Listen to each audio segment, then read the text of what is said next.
completely.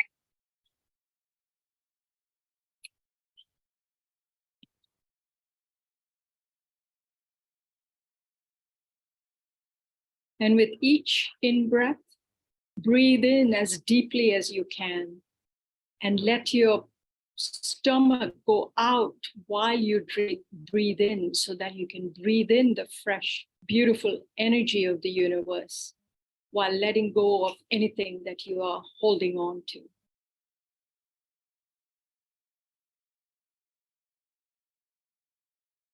You can just focus on the in and out of your breath. And if you wish, you can count your in breath and out breath as 1 until you reach 10.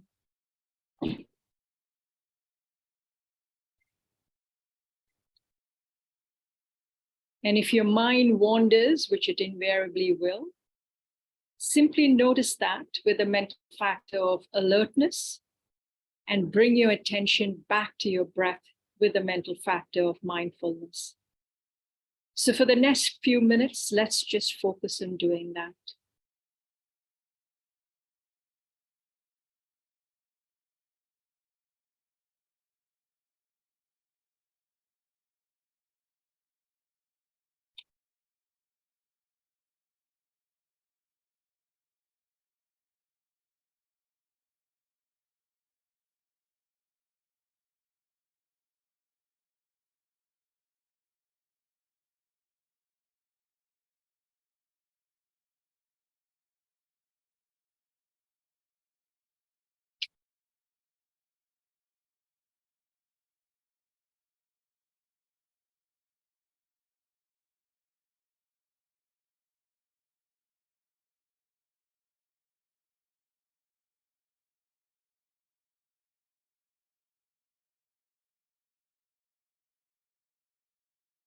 And now from this quiet space, let us visualize in front of us beautiful green Tara, who is none other than our Guru, His Holiness the Dalai Lama, Kyabche Lama Zopa Rinpoche, in this beautiful form, sitting on a lotus and a moon cushion in front of us. She is depicted as a 16-year-old in her full youthful beauty and beautifully bedecked with silks and jewelry. Her right hand is extended in the mudra of generosity, and she holds a beautiful Utpala flower in her left hand. The Utpala flower is very rare and grows high in the mountains, and indicates that this practice that we are doing is also very rare and precious. Tara's right leg is extended because she's ready to step out the moment that we need help. So unlike other protectors, she is the great mother. She listens to the cry of each one of us. And the moment we call on her, without hesitation, she steps forward to help us. Her left leg is bent in, indicating that she has control over all her emotions. So just take a few minutes to feel this beautiful presence, even though you can't visualize all the details. That she is the great mother looking at you as if you were her only child, with great love and compassion. And she sees everything that we have done, the good, bad, and the ugly. And in spite of that, she's just fully accepting of who we are, because she sees the tremendous potential that we have within us to become like her. So just take a few minutes to feel her love and compassion pouring upon you and all sentient beings. So you can visualize on your left-hand side, your mother and all female sentient beings from the 6 realms, the hell realm, hungry ghost, animal, human, sura, asura, deva, and the intermediate states. And on your right hand is your father and all male sentient beings from the 6 realms. So visualize sentient beings as far as you can see without excluding a single sentient being. And if there are difficult and challenging people in your life, place them in front of you and express gratitude, because it's by pushing our buttons that they show us the areas that we still have to work on, especially the areas of love and compassion and patience that we need to develop on the path in order to become fully enlightened like Tara. So we express our deep gratitude and we include them among all sentient beings. So just take a few minutes to visualize Tara surrounded by the 21 Taras, the refuge field, and then the bodhicitta field, each one of us surrounded by all sentient beings, reminding us that we are doing this practice not just for ourselves, but for the benefit of all sentient beings.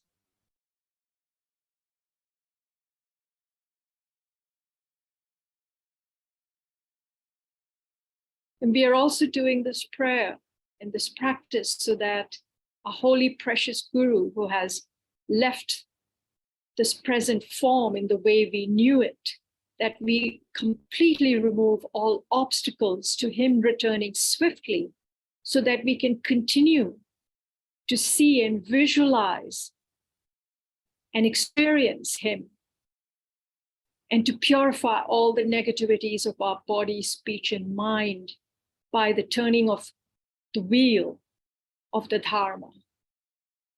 So we purify all our negativities, all the obstacles that we may have created in relation to our Guru, out of our ignorance, out of our delusions, out of our anger and attachments, so that he's able to return quickly to benefit us and all sentient beings and continue the amazing work that he had started this lifetime.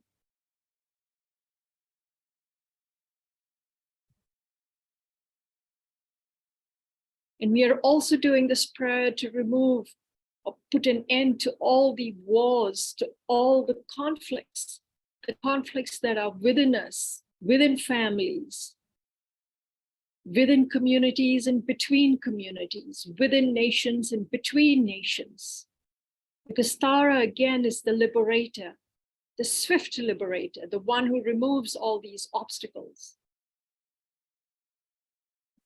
We beseech her to remove all the famines, the natural disasters that are happening all over the world.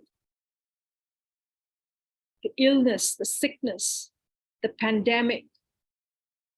And if there are any people you want to bring into this meditation, specific people that you know who are ill or sick or are struggling or certain parts of the world, then please bring this into this bodhicitta field so that we do this practice for all beings and so that they may all be benefited.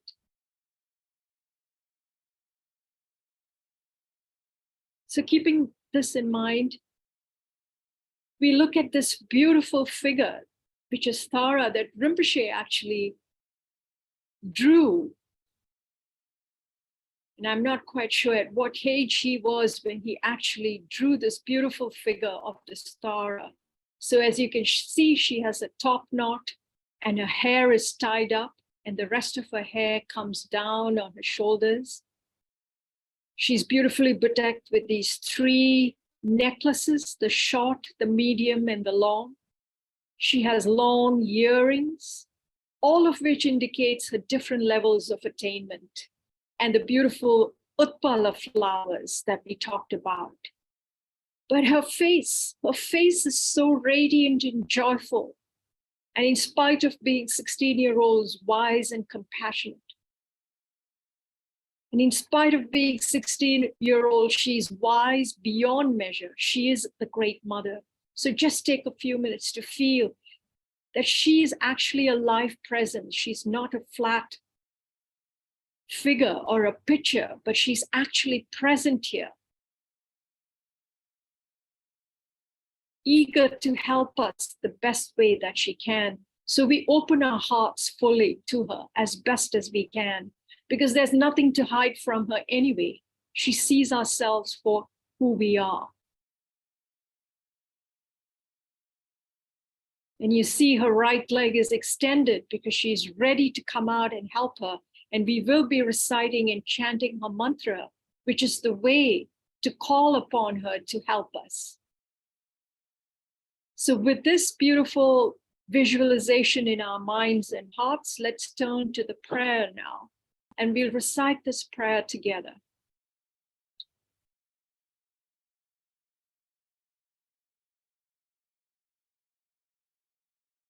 To go down the song of it's towards the bottom.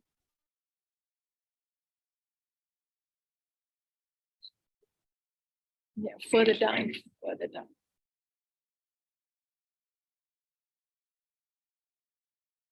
Further down.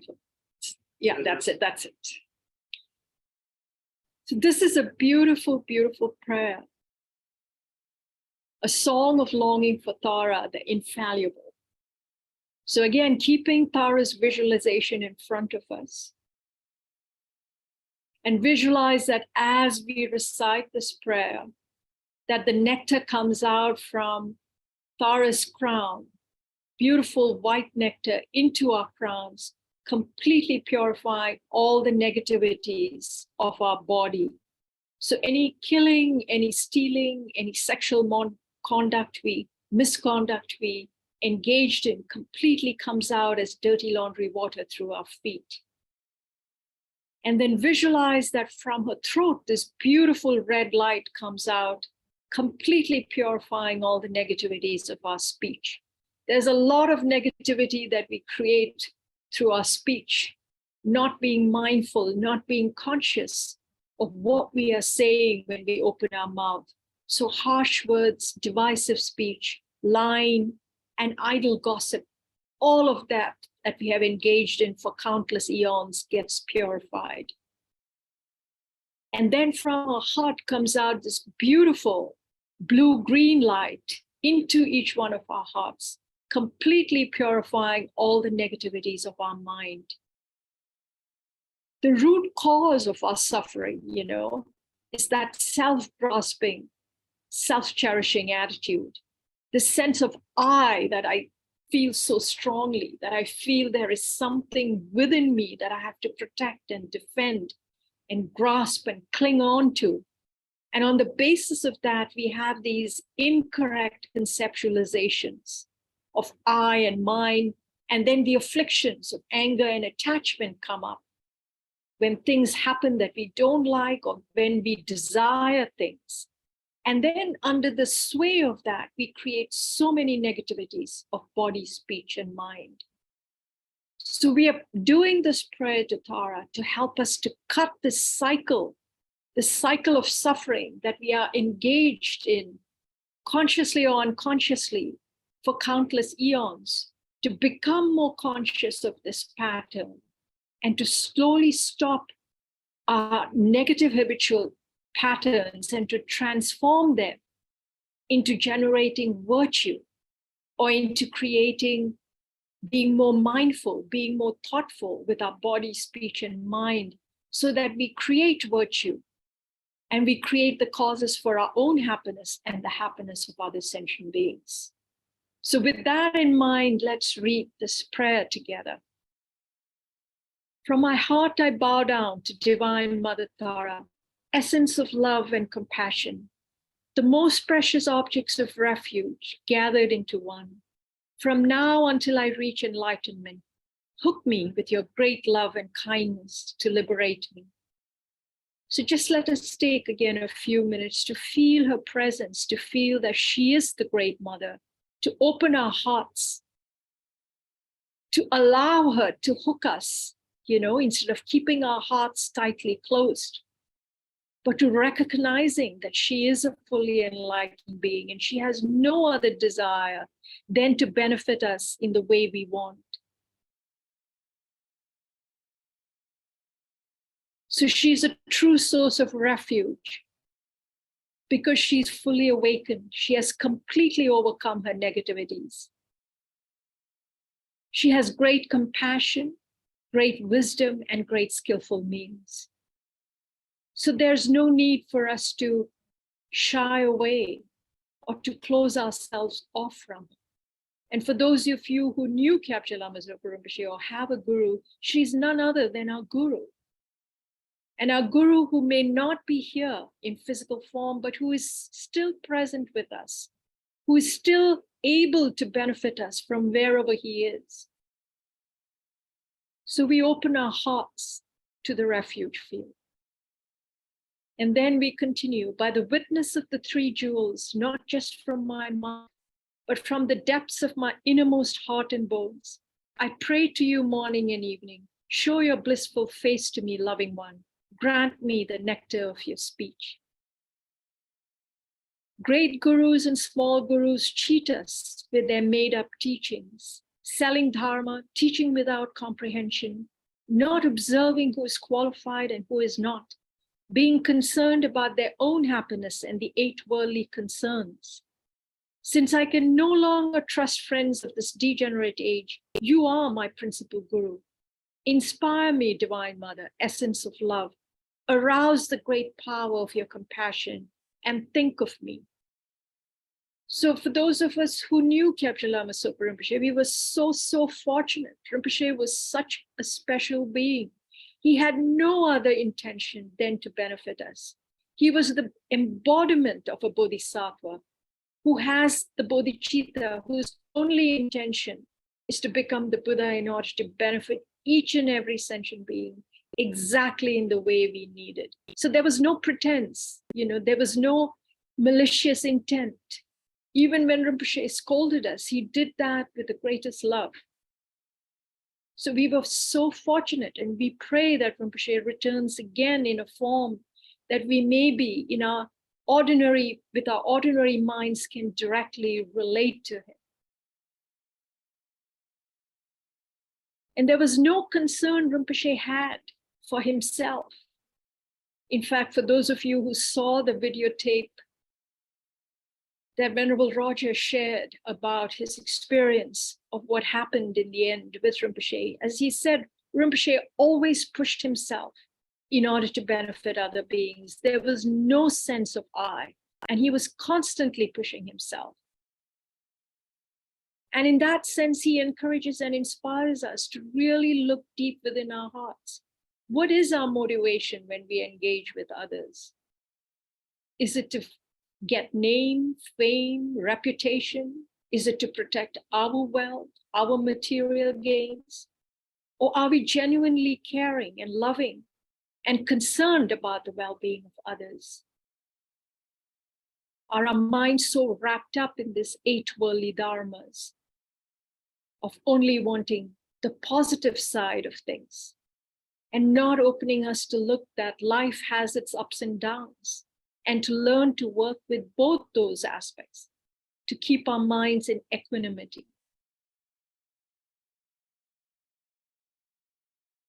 So we ask Mother Tara to give us the courage to really work with whatever it is that comes into our lives, with equanimity, with great compassion and love, and with wisdom.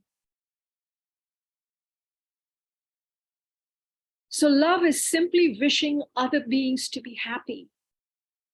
There's no other agenda other than that, doing whatever is in our power to help and benefit others. And compassion is simply wishing them to be free of suffering and doing whatever we can to benefit others. And that includes ourselves. It's not that we are not included in this. So how can we begin to be more mindful and act in a way that we can benefit both ourselves and other beings? And realize that by benefiting others, we are actually benefiting ourselves.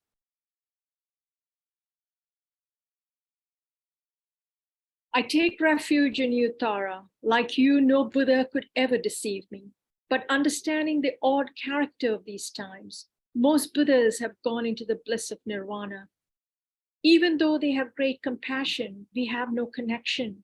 Since for me there are no other deities, you are my principal deity. Bestow realizations upon me, Divine Mother, essence of love. Arouse the great power of your compassion and think of me.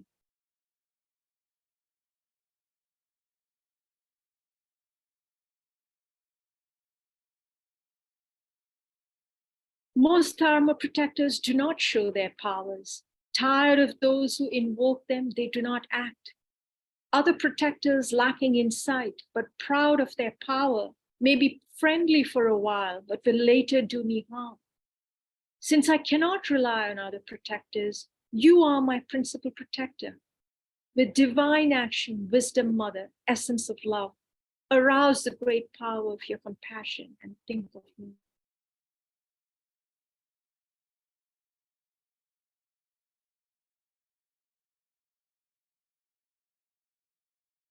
To ordinary view, the names of objects are the same as their meaning. Like this, they produce afflictions and bind us to samsara. When it is time to die, unless I understand the true nature, could a wish-fulfilling gem enable me to carry even a sesame seed with me? Since I do not trust in illusions, you are my real richness. Please grant my desires. Divine Mother, essence of love, arouse the great power of your compassion and think of me.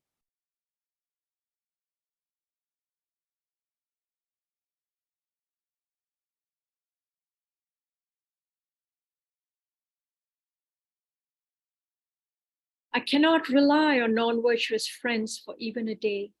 They pretend to be close to me and all the while have in mind the opposite. They are friends when they wish it and enemies when they don't. Since I cannot trust in this kind of friend, you are my best friend. Be close to me, Divine Mother, essence of love. Arouse the great power of your compassion and think of me. So again, from deep within, we can open our hearts to Guru Aryatara.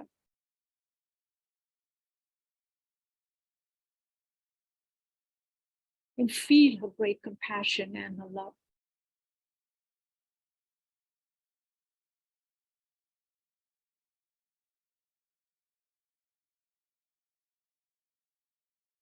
Her protection, her embrace.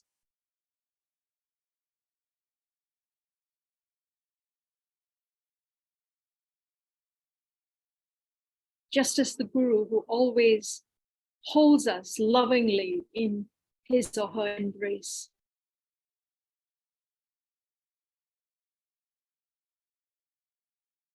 You are my Guru, my Yidam, my protector, my refuge, my food, my clothes, my possessions, and my friend. Since your divine quality is everything to me, let me spontaneously achieve all that I wish. Although I am overwhelmed by my habitual uncontrolled mind, please cut these self-centered thoughts so I will be able to give my body and my life millions of times without difficulty to each sentient being. And that is what Rinpoche did for each one of us over and over and over again, tirelessly, till the last moment of his breath. And he is the inspiration for us.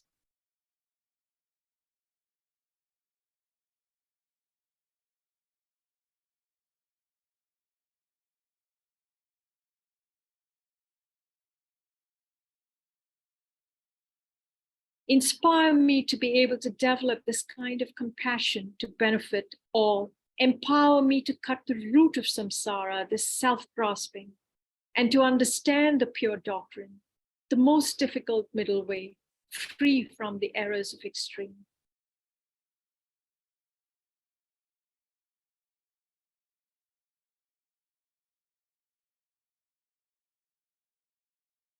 Inspire me to practice as a bodhisattva, turning away from what is worldly, dedicating all my virtues to teaching living beings, never for even one instant thinking of just my own happiness. Let me wish to attain Buddhahood for the benefit of all.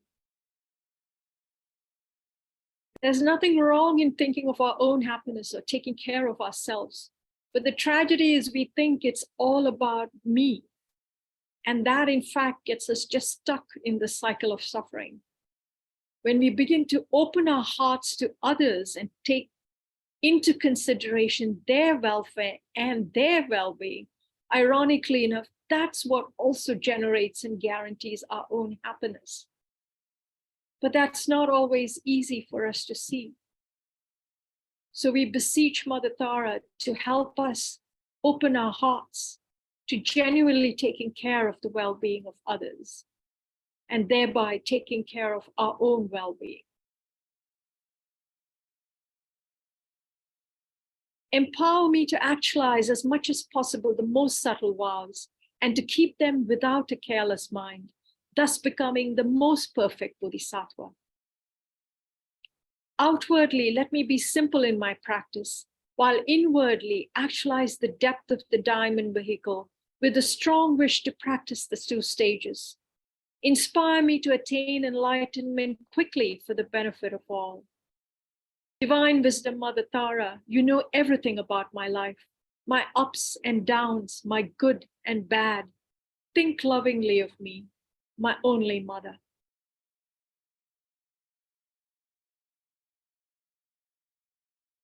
I give myself and all who trust in me to you, Divine Wisdom, Mother Tara. Being completely open to you, let us be born in the highest pure land. Set me there quickly with no births in between. May the hook of your compassion and your skillful means transform my mind into dharma and transform the minds of all beings, whoever they are. They have all been my mother, the mother of one unable to follow the conqueror's teachings.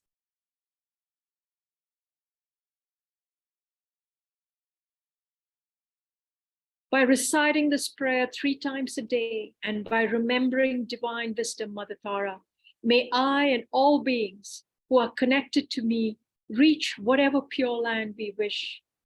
May the 3 jewels, and especially the Divine Wisdom Mother, whose essence is compassion, hold me dear until I reach enlightenment. May I quickly conquer the 4 negative forces. So let's go down and recite the 21 praises to Tara, which is on the next page, I think further down. So this is a very powerful praise. So while Tara means she's the Buddha, she's fully awakened, there are 21 aspects of her, and each of these aspects have a particular quality that we can call to when we are in need of help. So as we read this and chant this prayer, each of the verses reflects the qualities of each of the 21 Taras. And the more familiar you become with them, then when you have a problem in your life, you know which particular Tara to call to. But even if you don't know that, you can simply say Tara's mantra. And by Tara's mantra, you call Tara immediately to come help you. So we'll recite the praises, and at the end, we will do a few rounds of the recitation of Tara's mantra. So again, if you have this prayer, then feel free to join in the recitation. Om, I prostrate to the noble transcendent liberator. Homage, Tara, swift heroic, eyes like lightning instantaneous, sprung from opening stamens of the Lord of 3 worlds, tear-born lotus. Homage, she whose face combines 100 autumn moons at fullest, blazing with light rays resplendent as 1,000-star collection. Homage, golden globe on lotus, water-born in hand adorned, giving effort, calm austerities, patience, meditation, her sphere. Homage, crown of Tathagatas, actions triumph without limit, relied on by conquerors' children, having reached every perfection. Homage, filling with Uttare, whom desire, direction, and space, trampling with her feet the 7 worlds, able to draw forth all beings. Homage, worshipped by the All Lord, Chakra, Agni, Brahma Marut, honored by the host of spirits, corpse raisers, Gandharvas, Yakshas, homage with her Trayampe sounds, destroying foes' magic diagrams, her feet pressing left out right in, blazing in a raging fire blaze, homage to Ray, very dreadful, destroyer of Mara's champion, she with frowning lotus visage, who is slayer of all enemies, homage at the heart her fingers, adorn her with three jewel mudra, light rays masses all excited, all directions wheels adorn her, homage she so joyous radiant, crown emitting garlands of light, mirthful laughing with tutares, subjugating Mara's devas, homage she able to summon all her guardians assembly, shaking frowning with her home sign, saving from every misfortune, homage crown adorned with crescent, moolah ornaments more shining, Amitabha in her hair knot, sending out much light eternal, homage she amid blaze like, eon ending fire abiding, righteous leopard joy surrounds you, troops of enemies destroying, homage she who strikes the ground with, disappeared. There you go. Homage, happy, virtuous, peaceful, she whose field is peace nirvana, she endowed with Om and Soha, destroyer of the great evil, homage she with joy surrounded, tearing foes' bodies asunder, freeze with Om and knowledge mantra, arrangement of the 10 letters, homage Sure with seed letter, of the shape of syllable, by foot stamping shakes the three worlds, Menu, Mandara and Vindhya, homage holding in a hand the dear mark moon of Deva lake form, with twice spoken Tara and Pay, totally dispelling poison, homage she whom gods and their kings and the Kinnaras do honor, armored in all joyful splendor, she dispels bad dreams and conflicts, homage she whose two eyes bright with radiance of sun and full moon, with twice Hara and Tutare, she dispels severe contagion, homage full of liberating, power by the set of three natures, destroys hosts of spirits, yakshas, and raise corpses supreme Ture. These praises with the root mantras and prostrations, dasa 21. So you folks don't have the prayer, is it? You don't have the prayer with you?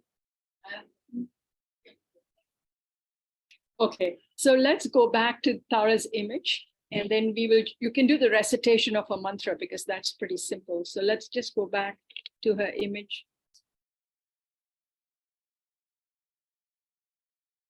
Okay, so again, just take a few minutes to visualize beautiful green, emerald green Tara sitting in front of you on a lotus and a moon cushion.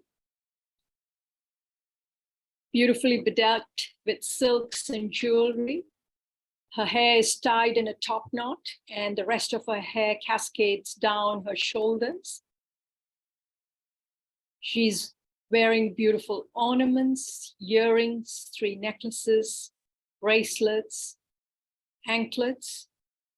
Her right leg is extended, ready to help out. Her left hand is extended, showing the mudra of generosity. And both of her hands hold this precious, beautiful Utpala flower, which is very rare and precious. And most importantly, just have the experience of her looking at you again with great love and compassion.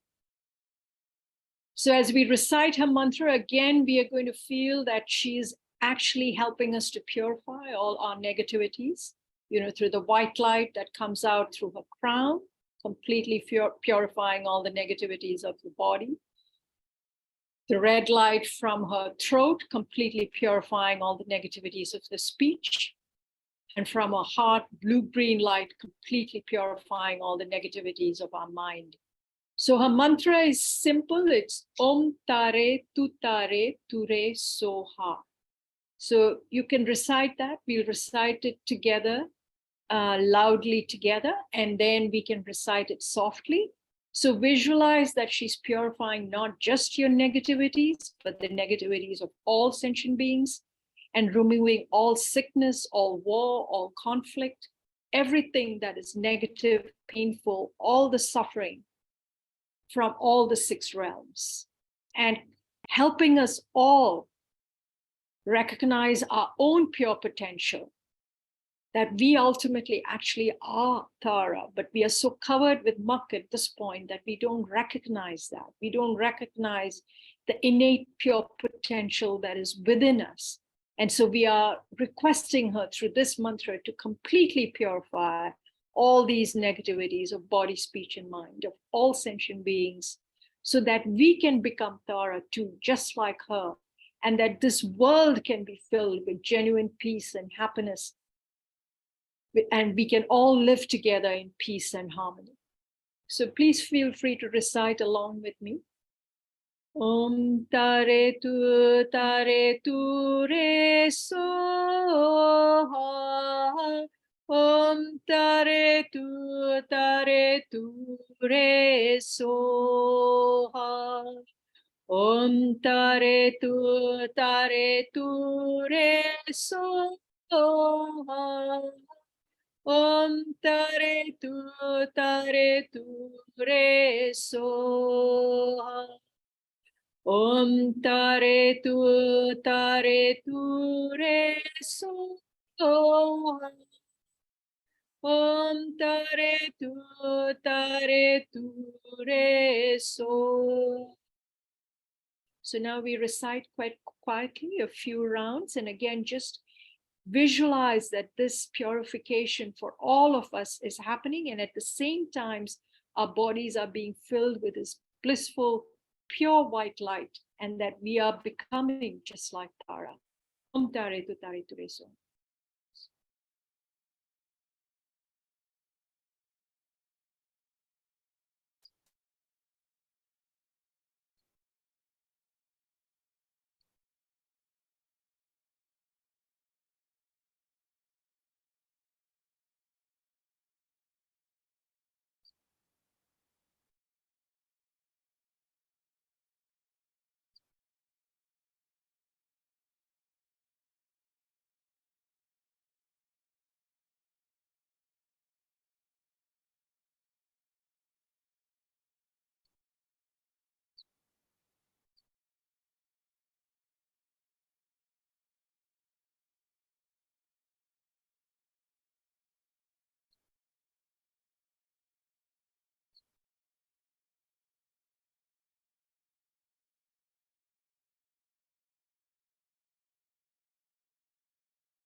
And now we do one more round, especially to remove all the obstacles we may have created in relation to Rinpoche, and for his quick return, that all the obstacles, any obstacles that are in the way of him coming back swiftly, be removed.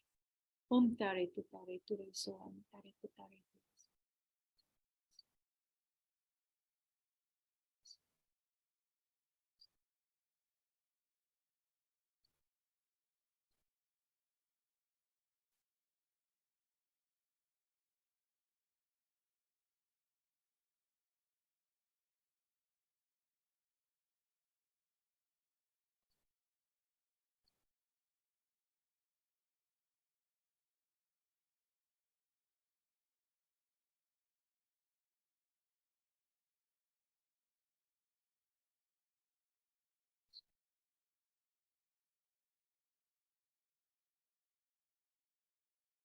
Om tare tu re so.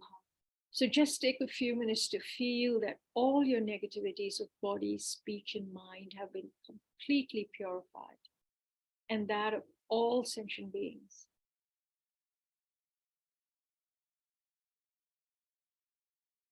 So you can let go. There's no need to hold on to anything. You've given yourself permission with the help of Mother Tara to really let go of whatever was bothering you or concerning you, or you were tormented by, mistakes you had made, whatever it is. Just let it completely come out and feel that it has completely come out like dirty laundry water. And that the seed of Buddha nature, which is within us, the seed of becoming Tara, becomes activated.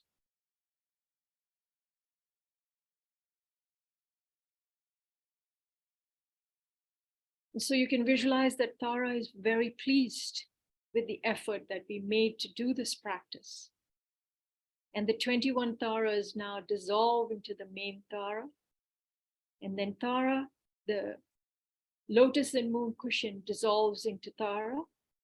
And then Tara comes to the crown of our head and slowly dissolves down through our throat into our heart,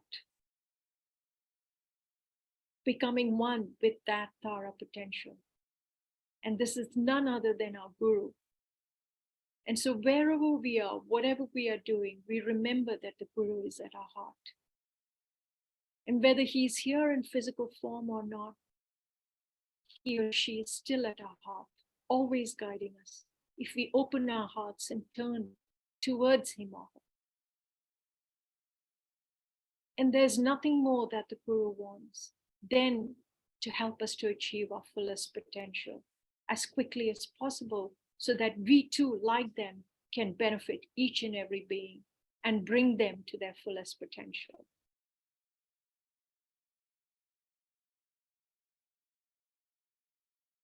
And then we recognize that the Guru that dissolved into this I is empty of inherent existence. There's no I existing from its own side. And the act of dissolving into this I is also empty of inherent existence. And the state of enlightenment is also empty of inherent existence. So there's nothing really to grasp or to hold on to. And we become one with Tara, with the Guru.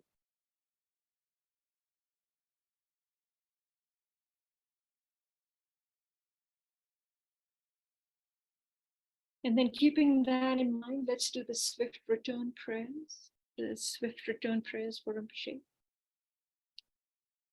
How many of you knew Rinpoche, by the way? Khepje Lama Zopa Rinpoche? How many of you? Just a few of you. So if you don't have, you can just think of, I guess, creating the karma so that we can connect with Rinpoche. And Rinpoche comes back quickly in a form so that we can reconnect with him. So you have, yeah, okay, so let's do the prayer first by His Holiness, the 14th Dalai Lama.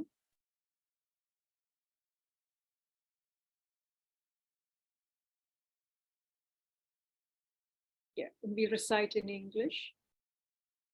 Peerless teacher and assembly of the children of the victorious ones, Shravakas and Pratyeka Buddhas, victorious Losang, father and sons, along with the lineage masters, all the objects of refuge of infinite lands, please bestow the virtue and goodness of accomplishing this prayer here and now.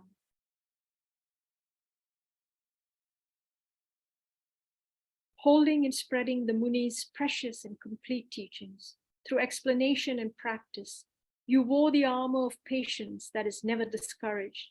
Incomparable Venerable Guru, to you I make request, while striving single-pointedly for the sake of the victorious one's teachings, the sole gateway through which all benefit and happiness emerge. And for Mother Living's beings, you suddenly departed to peace. What a great loss. Nevertheless, through the undeceiving truth of the blessings of the ocean of the three jewels and the great waves of bodhicitta of the children of the victorious ones, may the smile of a reincarnation swiftly beam in glory for fortunate disciples. And next, the prayer that was composed by Gyalda Rinpoche. Yeah. Patient in bearing the hardships of spreading the teachings of the Muni in general, and the teachings of the victorious Jamgon Tsongkhapa in hundreds of directions, Lord of Dharma, holding the 3 vows and wearing saffron robes, please quickly return as the glory of the peerless teachings. You held the teachings of explanation and practice with great asceticism, unable to bear that transmigratory beings are confused by the darkness of suffering. Through your great loving kindness, you skillfully led them to happiness. Unparalleled Son of the teachings, please return quickly. Beautified by the ornament of supreme patience in increasing the practice of the supreme authentic teachings of the victorious one, through listening, reflection, and meditation, guide of all transmigratory beings along the perfect path, true and perfect pure Guru, please return quickly. And then finally, the prayer by the most moving prayer by Kadrula, who composed this Rinpoche's swift return. Guru, think of me.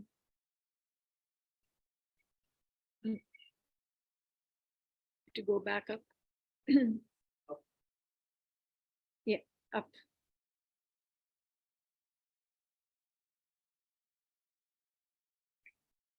Guru, think of me. Guru, consider me. Most gracious root Guru, care for me. And coming back down. Most gracious root Guru, do not deprive us of your compassionate refuge.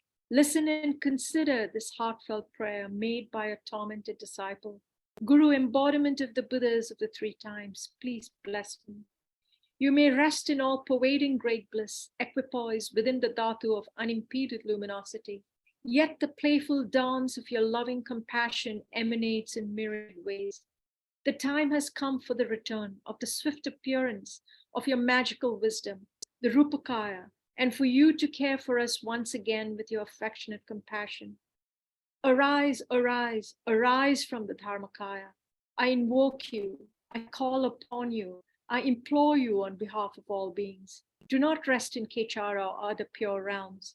Rather, to benefit the Buddha's teachings and all living beings, swiftly return to the southern continent to spread the Buddha Dharma of study and realization. Quickly return to guide us poor wretched beings. Such is the desperate cry of us, your disciples. Return so that we may actually behold your presence and receive the blessings of your body, speech, and mind. All violations, errors, mistakes, and broken samaya that we have made in relation to your body, speech, mind, and spontaneous activity, through our being confused and conceiving things in erroneous ways, we confess within the luminous emptiness of your 3 kayas. Of everything auspicious, the supreme auspiciousness, may there be the auspiciousness of emptiness and compassion. May there be the auspiciousness of a timely meeting between master and disciple.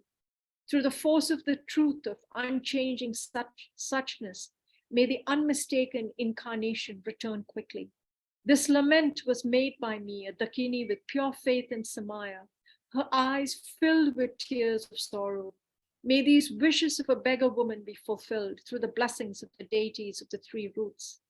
Perception, its object, and the perceiver all dissolve within the expanse, the blissful clarity of suchness are. So thank you very much for joining this evening. So if there are any questions at this point, I'll do my best to answer them.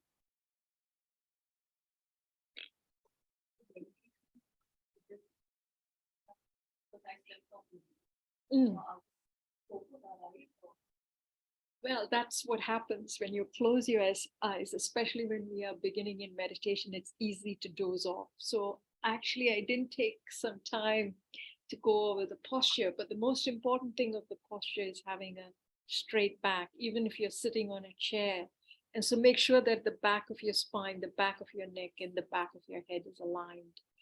And then rest your hands comfortably, whether it's open palms on your knees, or if you want to cup your hold your right hand in your left hand and then join your two thumbs together and then keep it relaxed so there's some air that will allow you to fall, move through. And then keep the head slightly slanted and your eyes kind of at a 45-degree angle. And they say half open in the sense, just let a little bit of light come in. So it's not fully open. It's very easy to get distracted that way, but it's not fully closed because then it's easy to fall asleep, especially if it's been a long day for you, you've been at work, and then when you come and close your eyes, your body automatically goes. So just a little bit of light and your chin is a little tucked in. And then, yeah, we didn't do a body scan either, but you can check the different parts of your body to see whether there is any tension. And wherever there is tension, you just breathe in.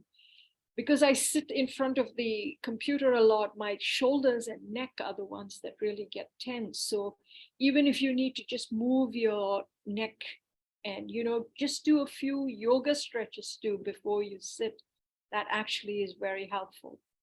And then your feet, if you're sitting on the chair, you can just place it in front of you.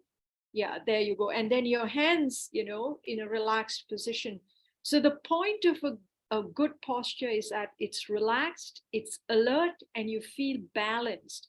So at the very end, we kind of just move a little bit, rock a little bit side to side, and your body automatically comes to its center point. So then you feel you can stay there centered and relaxed, but also alert. So yeah, the point of a meditation is to be present. So if you're falling asleep, clearly it means you need more sleep, but also, yes, see whether you can adjust your posture so that you feel like you can be present at least for the meditation. But then be relaxed. You don't have to be tense either, And especially when you're doing a meditation like this with Tara, it's really to open yourself up and to feel her presence and her energy, being with you. And to feel also a sense that actually I'm not really very different from Tara, I have the essence or the seed of that within me. And so really the point of this practice is invoking that. It's not blasphemy in Buddhism that we are wanting to become the Buddha, because we have that potential and that capacity. So through this meditation practice, we are training our minds to become like that. So yeah, so you have to make sure you find that comfortable position, but also with your eyes, just see whether it can be half closed and not fully closed, and whether then that allows you to be more present.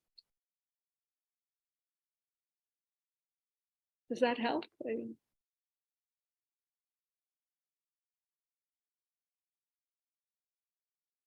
Any other questions?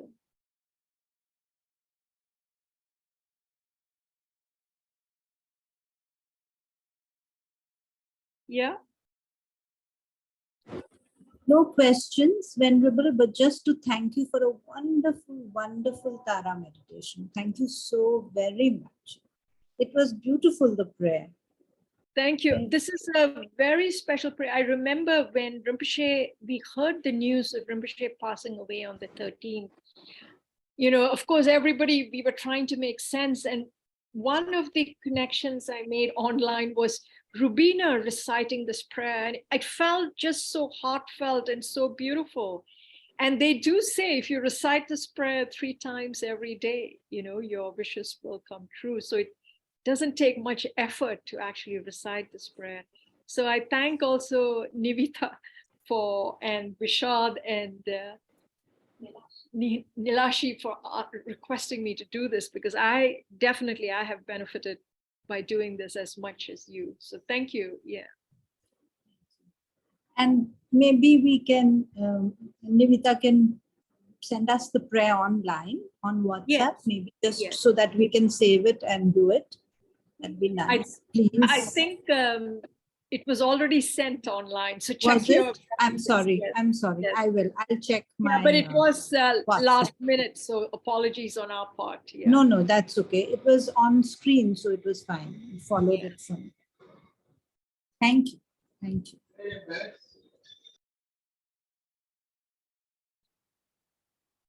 Yeah.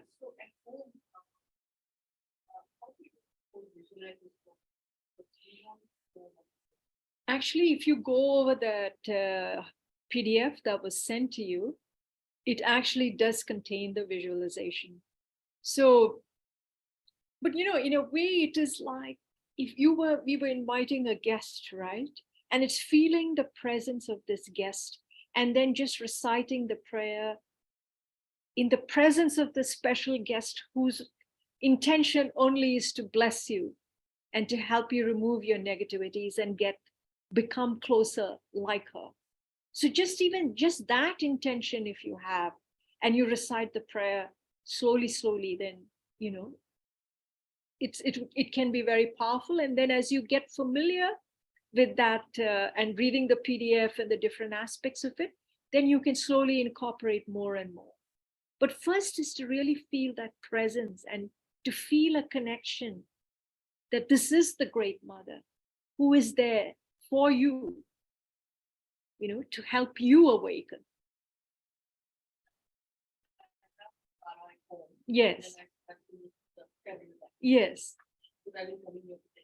Yes. So if you can't, that's why keep it, you can't imagine her at all. Okay. Don't have to. That's why they say, even if you start out by just visualizing and feeling a blob of green, even that is okay. What would be more powerful is to feel the compassion, feel that sense like she is the mother, and whether you can open your heart. That is more powerful. And then slowly, the details will come. Don't push yourself to get all the details of Tara. It's really the connection that you are slowly beginning to awaken, if you will. So yeah, don't worry about that. Other people have had experience with Tara practice or doing Tara practice, or yeah. Tara is, you know, she doesn't discriminate between anybody in any tradition. I mean, and everybody really opens their heart very easily to Tara. So in that sense, and by the way, you can see Tara, that figure of the Great Mother, is represented across cultures. So whether you look at it as Mother Mary or Black Madonna or Kuan Yin, you know, she takes many different forms, but the Great Mother is present in all the cultures in that sense. And she's there for all of us, irrespective of our particular lineage or, you know, tradition. So in that sense, she's an easy figure to open up to, you know. And even if we may have had difficulties with our own mother, but you can think of this as the Great Mother who goes beyond that, you know, and who, like our mother, who was doing her best to help us in whatever way she could. But this is the Great Mother who embraces even our mother and all the challenges that we have had. So.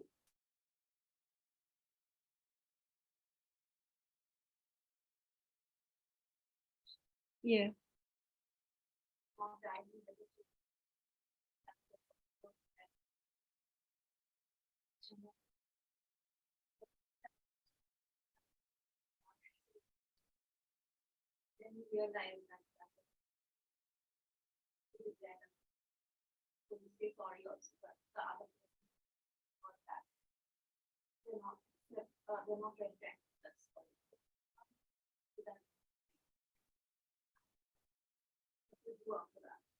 Yeah. Other people have had that experience. Well, her question was that, what do you do in a situation where you may have said something or done something that was hurtful, and you regret it, you feel sorry, but the other person is still not ready to let go of that. They are still hurt. Yeah. Yeah, I know we all deal with this, right? So what do you do? I guess best is to, you know, share with them or express what you really can't force it on them or then change their own feelings. So it's just words that we can express to them. And as long as you are here, you expressed it, whether in words or in any other way. Can't take their negativity. I mean, I wouldn't want to say, you can't have them.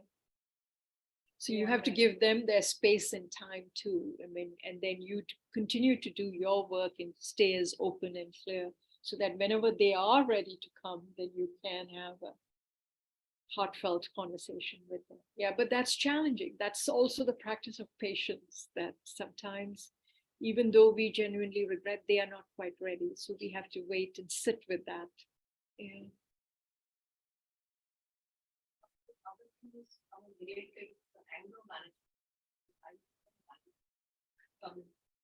But that's also a problem for all of us. I mean, I think we all struggle with, and there's so many things happening in today's world that we really, really have to be mindful of that. So we again take the time when we see that the anger is coming up to step back. And then, you know, like Shantideva says, when you notice you're being angry, then become like a log of wood. Don't do or don't say or don't act or anything. And sometimes that's easier in certain situations, or you take a mental time out or say, you know, I need to step out and give yourself permission to do that. And then when things have become calmer, because as you know, when we are angry, we are not thinking clearly and we all react, and then things come out of our mouth and say things that are not really very beneficial. And at the end, we regret it. So it's very, very good. It's a practice again, noticing that and then saying, stepping back at least initially.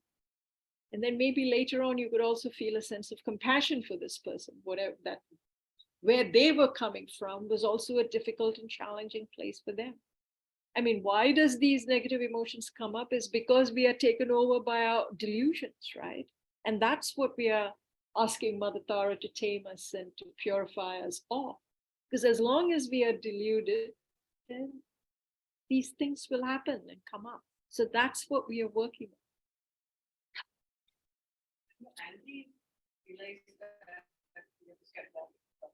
Exactly, but that's the training. That's why we call this mind training. If we knew how to do all this, why are we practicing, right?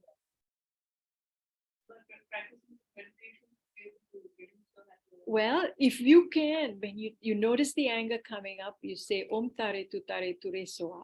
So you've already called on to Tara to say, please come help me to know what to do in this situation. That itself is a shift than simply saying the first thing that comes to your mind, right? So yeah, that is the power of the training. That it's just really changing our habituation patterns. We are habituated in acting in a negative way. And if we can see that, then what we want to do is to change our, how do we say, our mental pathways to having a more positive outcome, right? It's just like at work. If you know something is not working one way, there's no use keeping on doing the same thing, right? So we find a different way. And that's what the practices are doing, is giving you these different tools or different strategies to say, okay, so when the anger comes up, these are the things in my tool basket now. Can I remember, or what can I remember to bring up, rather than having the same negative outcome? Sometimes we remember at least after the fact, then at least we have seen it. Then slowly, while it is coming up, we can see it. But it's a practice. And we have to be patient with ourselves. Very often we are not patient with ourselves either. So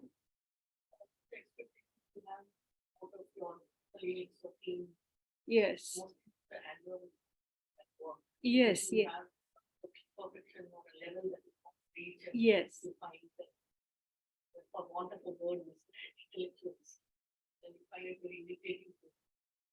This is why, you know, His Holiness is saying, you know, our education system does not prepare us to deal with our emotions and our mental states, which is why we need to begin to incorporate this into our education systems.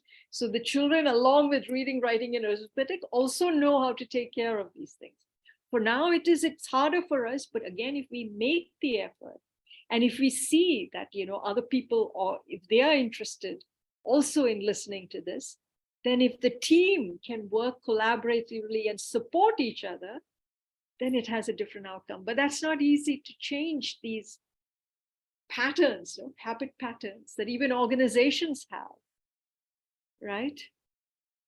In terms of how they think and react. But it's possible. There are a lot of work that's being done, even in businesses and organizations, with regards to interpersonal relations and emotional management. And that's the key to good productivity anyway, right? So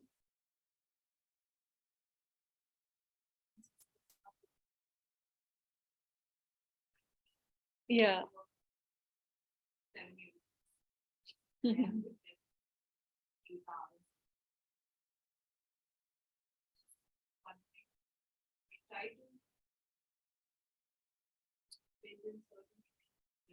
Mm.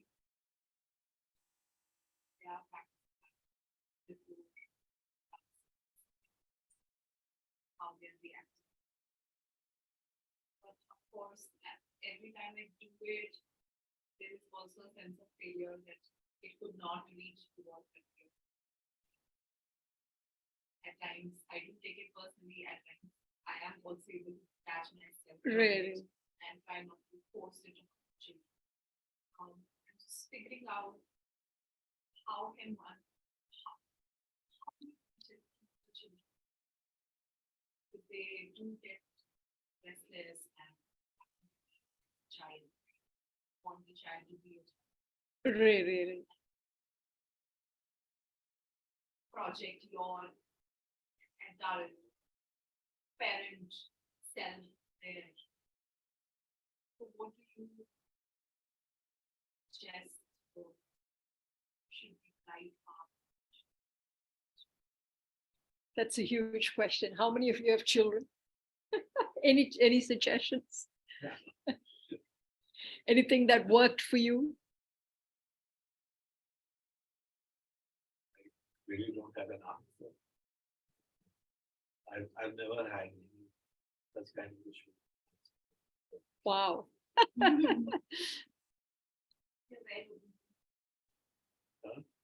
Yeah.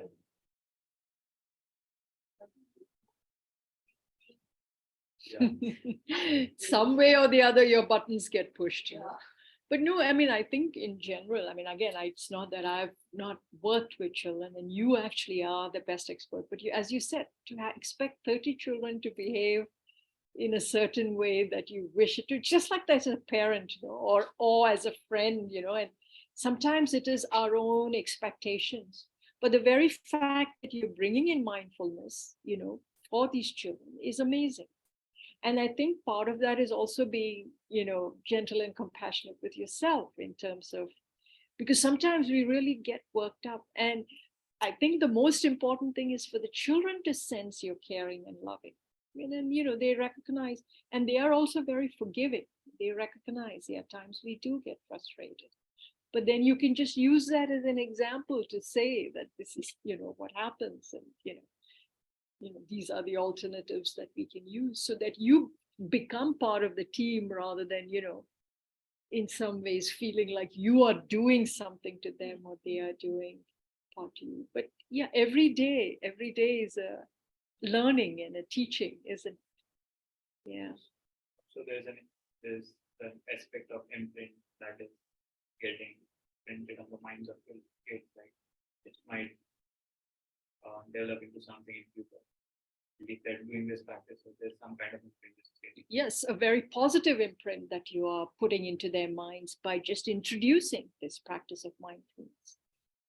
And that awareness itself is pretty amazing, so that by the time they get to their business, later on, they might have a little bit more awareness than people like us who never had that training actually in schools.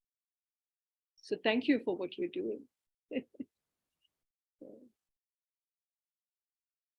Time checks and you Yeah, a certain way, but maybe at 7 is such a young age, very guiding and it could probably like over a period of time, hopefully, not all together, not all the first time, not all the second time. Probably take maybe by the entire year, by the time you moving out the class, you'll be happier. Yeah, we did from that way we see aware they become healing. Even simply putting it out there that I do not like how you spoke. Even that sort of articulation. Yeah, it is something like how the energy settling, like for example, like they're beautiful. I like to play some music with them, something charms them now. So shouting, quiet. So I didn't see how the energy also changes. And so how can you do?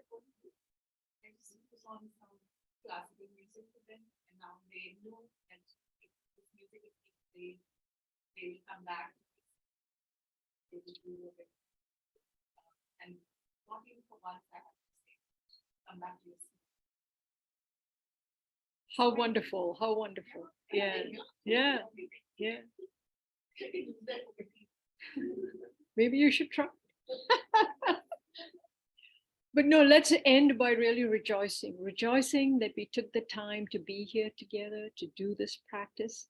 And rejoicing, they say, is a lazy woman's way to create a lot of merit. Because instead of getting jealous or upset when other people have the things that we wish we wanted, if we rejoice, then actually we can get the merit that they worked so hard to create simply by rejoicing. And rejoicing always uplifts our mind, rather than jealousy, which, it kind of feels mean and nasty. They say jealousy is like a snake, and waiting to kind of have your opportunity to hit back. So when we open our hearts and we really, really rejoice in all the good things that are happening, and we never hear about that enough in the newspapers or on TV, there is so much good that is being done every day. And to really, really take the time to rejoice in our own qualities too, the good things that we have done in the past, present, and future, of all ordinary beings, like even teachers, business, health workers, staff, people who are running the centers. We rejoice in all their virtues of the past, present, and future. And then all the holy beings, all their realization, and the Buddhas, like His Holiness the Dalai Lama, who are continually turning the wheel of Dharma exactly to benefit beings. We rejoice. How amazing, how wonderful. And by that practice of gratitude and rejoicing, we create so much virtue. So thank you for joining us, and thank you, Vishal. Thank you for